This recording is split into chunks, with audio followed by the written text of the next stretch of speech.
tenemos endotelio, por debajo siempre vamos a encontrar tejido conectivo. Vamos a tener una capa en la cual vamos a observar fibras de colágeno, fibras elásticas y fibras de músculo liso. Y luego tenemos una capa subendocárdica que se va a encontrar entre mi miocardio y mi endocardio. En los ventrículos, en esta capa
células as fibras de Purkinje. Las fibras Purkinje. Essa célula grande na frente faz parte dela? ¿Cómo? Aí, essa célula aí faz parte dela? Y estas son las fibras de Purkinje. Las fibras de Purkinje son células musculares especializadas. ¿Ok? Tienen la misma, casi la misma apariencia que mis miocardiocitos, solamente que son más grandes. Son más claras, ¿por qué? Porque tienen menos proteínas. ¿Ok? Entonces, son más grandes, son más claras que mis miocardiocitos y voy a encontrar en la capa subendocardia. É um corte transversal aí, né? ¿Cómo? É um corte transversal, né? Seria um corte transversal? Y ahí la verdad que no hay como saber si es un corte transversal o es un corte longitudinal. Bueno, miocardio es la capa más fácil, que es un tejido que ustedes ya habían observado, que son el tejido muscular estriado cardíaco. Y el epicardio, que voy a tener a un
válvulas. ¿Ok?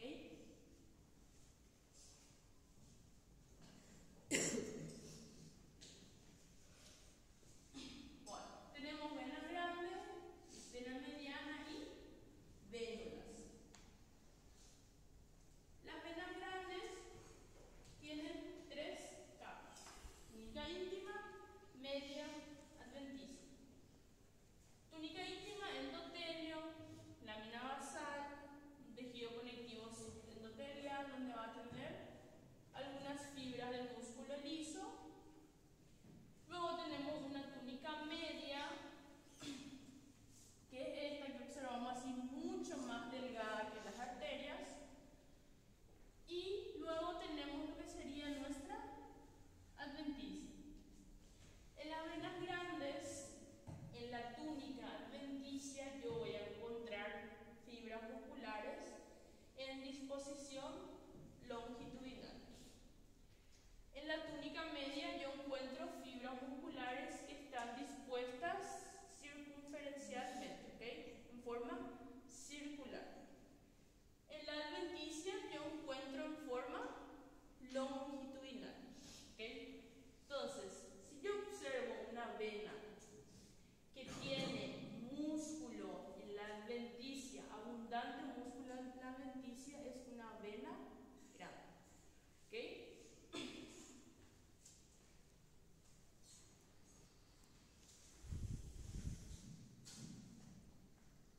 Y luego tenemos a las venas medianas, que tienen también tres capas.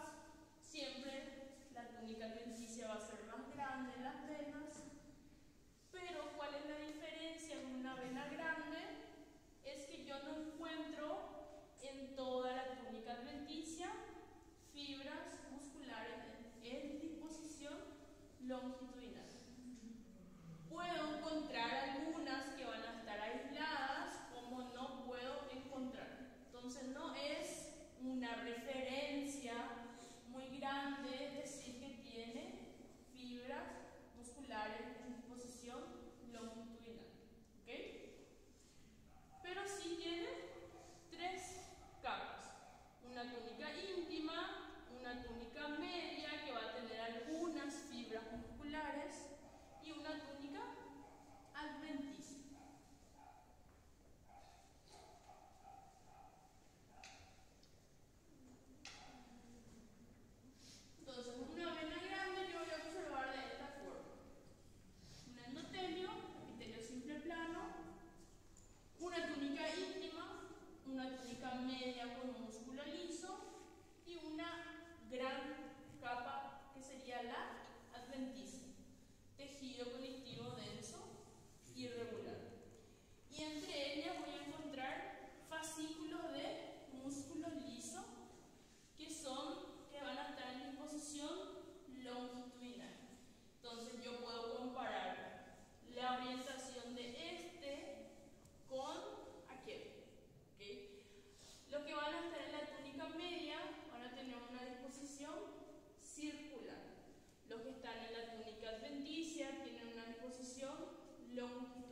longitudinal en la túnica adventicia.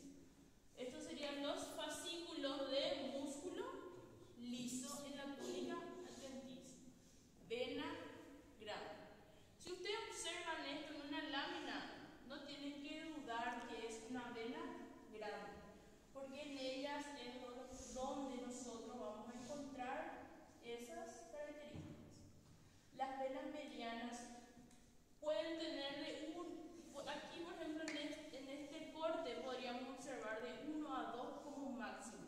Tienen así de forma aislada, no en este patrón que tienen varios fascículos de músculo liso.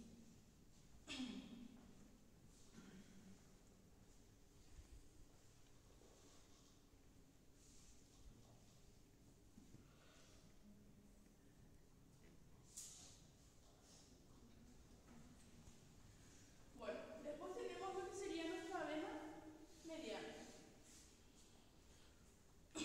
Una túnica íntima bien delgada, una túnica media que va a tener músculo liso de 2 a 3 capas y una adventicia.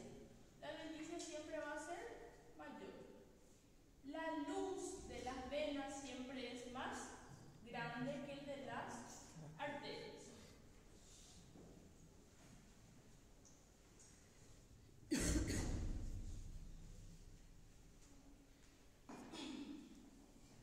Y luego tenemos a las venas pequeñas, que serían, siempre van a estar acompañadas de una arteria, ¿okay? Siempre van a estar acompañadas de una arteria. Aquí tenemos una arteria con su membrana